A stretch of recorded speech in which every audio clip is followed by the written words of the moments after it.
صالح سدير على التنفيذ. صالح عالية الكرة، خطرة الكرة، جول جول للعراق.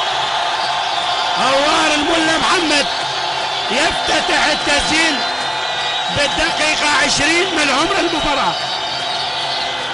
هوار المغوار، أول هدف لهوار في أرض العراق في هوار المغوار يسجل للمنتخب العراقي. هدف تاريخي لهوار، مباراة تاريخية. الهدف رقم 17 لهوار الملا محمد، وفرحة جماهير هوار.